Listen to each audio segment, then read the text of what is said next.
नमस्कार, मैं हूं जर्नलिस्ट राजन। दोस्तों, आपने तो सुना किस तरह से जो प्रेमी अपनी प्रेमिका की हत्या करके सूटकेस में शव को ले जा करके नाले में फेंक देता है। पुलिस उस पूरे घटनाक्रम का खुलासा करती है। उसमें पुलिस ने जो कहा उन चीज़ों को आपने सुना कि आखिर किस तरह से उसने घटना को अंजाम दिया, और जो सीसीटीवी वीडियो आए वो भी हम आपको दिखाएंगे कि देखिए आखिर किस तरह से वो लाल सूटकेस में ले जा कर के शव को ठिकाने लगाता है। और विशाल नाम का वो प्रेमी अपनी प्रेमिका अनन्या की हत्या करके शव को लाल सूटकेस में डाल करके सड़क किनारे नाले में फेंक देता है। लेकिन इस पूरे मामले में परिवार का जो कुछ कहना है, जो अनन्या लड़की है, जो प्रेमिका थी जिसकी मौत हो गई है, उसका जो कुछ कहना है, उसके भाई का जो कुछ कहना है, वो आप सुनेंगे तो आप चौंक जाएंगे। परिवार ने साफ तौर पे ये कहा है कि जो विशाल नाम का लड़का है वो उनके गांव का है।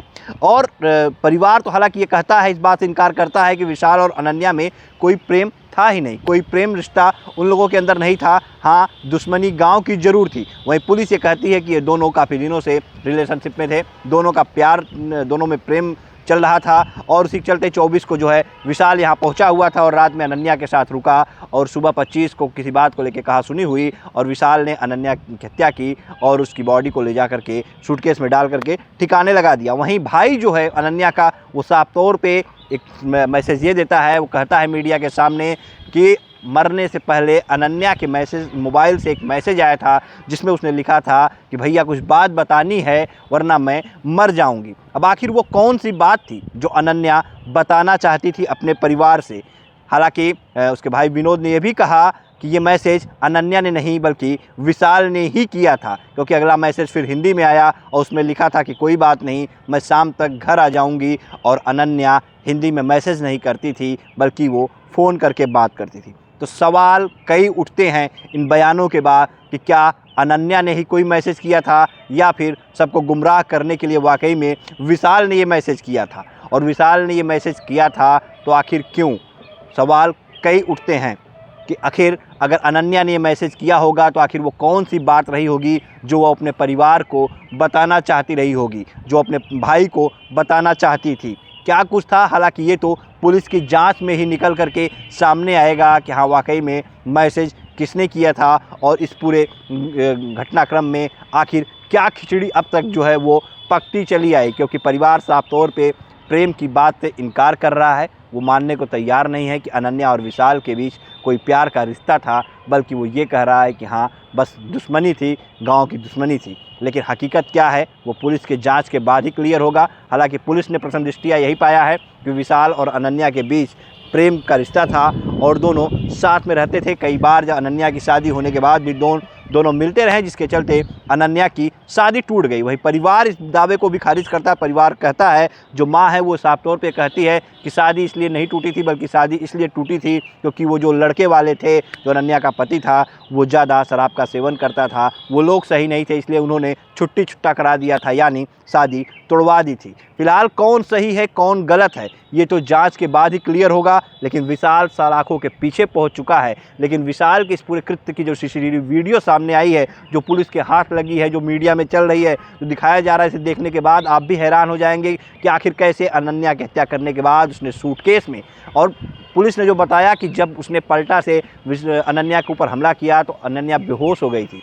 उसके बाद वो डर गया था, यानी अनन्या की उस समय मौत नहीं हुई रही होगी और बेहोशी की हालत में ही उसने उसे सूटकेस में बांधा, बंद किया और फिर सूटकेस को अपने कंधों पे उठाया। आप समझ सकते हैं किस तरह से उसने उतने भारी अनन्या को कंधों पे उठाए हुए, आप वीडियो देखेंगे तो आप भी हैरान हो जाएंगे। और गली में वो चलता हुआ नज़र आ रहा है, आराम से लेकर के जा रहा है। उसके बाद ले जा कर के ई रिक्शा करता है और दिन के उजाले में ही वो पहुंचता है नगर कोतवाली क्षेत्र के जशीष चौराहे के पास स्थित कमला हॉस्पिटल के सामने, और आराम से उसको जो है वो बॉडी को वहाँ पे फेंक देता है सूटकेस को और वहाँ से चला जाता है। तो सीसीटीवी वीडियो के आधार पे पुलिस उस हत्यारे तक पहुँच गई, विशाल तक पहुँच गई और उसे गिरफ्तार कर लिया। लेकिन इस पूरे मामले में जो एक चीज़ और आई वो ये आई कि विशाल अनन्या की मौत के बाद सीधा बनारस पहुंचता है और वहां जा कर के वो अपना सर मुड़वाता है। जी हाँ, अब विशाल ने ऐसा क्यों किया?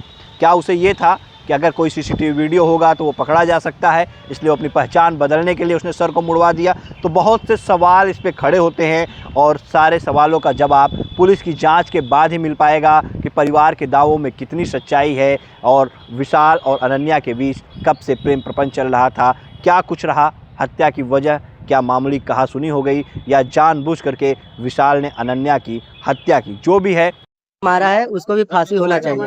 हम प्रशासन से यही कहेंगे कि हमारी बहन को जैसे मारा है उसी तरह उसको भी फांसी होना चाहिए, बस। और इसके अलावा हम कुछ नहीं करना चाहते। पूरी बात बताओ, क्या हुआ? क्या मामला हुआ? बात बता दो बाबू, जैसे जैसे भला वैसे हम गए गए खोजा। हमको मैसेज की हमको सुबह में फोन की, बात हुआ, बोले कि ठीक। बोलो मैसेज जौन भयल होगी बतावा। हमको मैसेज की थी कि विनोद मुझे तुम्हें कुछ बताना है, नहीं तुम्हें मर जाऊंगी। फिर वो हमको लगता है उसके हाथ से मैसेज नहीं आया था, कोई और मैसेज किया था। कौन मैसेज किया था? कौन? वही विशाल किया होगा, विशाल उसका मोबाइल लेकर मैसेज किया था। क्या लिखा था मैसेज? मैसेज में यही लिखा था, विनोद मैं तुमको कुछ बताना चाहती हूँ, नहीं तो मैं मर जाऊंगी। फिर उसके बाद ये लिखा ना, विशाल लिखा कि चिंता मत करो, मैं शाम तक घर पहुंच जाऊंगे भैया। हिंदी में लिखा, जैसे कि वो मैसेज नहीं करती हिंदी में, कॉल करती खाली। कितने बजे मैसेज किया था? वही लगभग 9 बजे के लगभग समथिंग। हाँ 25 तारीख की। 25 तारीख। क्या उसके बाद हम तो घर पे नहीं थे, हम अपने सीनियर फेयरवेल पार्टी में गए थे, हम एनसीसी करते हैं। वहां से हम आए तो फिर हमको जाना था पंचकोश करने, इसीलिए हम उसके मैसेज पर ध्यान नहीं दे पाए। बस हम इतना चाहते हैं कि हमारी बहन को जिसे मारा है उसको भी फांसी होना चाहिए, बस। हम कुछ कह नहीं पा रहे हैं, बस। क्या नाम है? विनोद सहानी मेरा नाम है। मैं क्या निकालूं? हमारे लड़की के जैसे मरले वैसे मारे के हो। हमार जैसे लड़की हमार मरले है वैसे ओके मारा। हमार लड़की का बड़ी कष्ट में जान गयल ह, बहुत ओके विधि से मरले हन, ओय में भरले हन हथुआ में, उस चूड़ी केस में भर के ओके ले जाके फेंकले हन। हमार लड़की जैसे मरले हन वैसे हमारे लड़की का बदला हमें चाहिए। हमार लड़की बड़ी कष्ट में कुल मार देले हन भैया। पता लगा?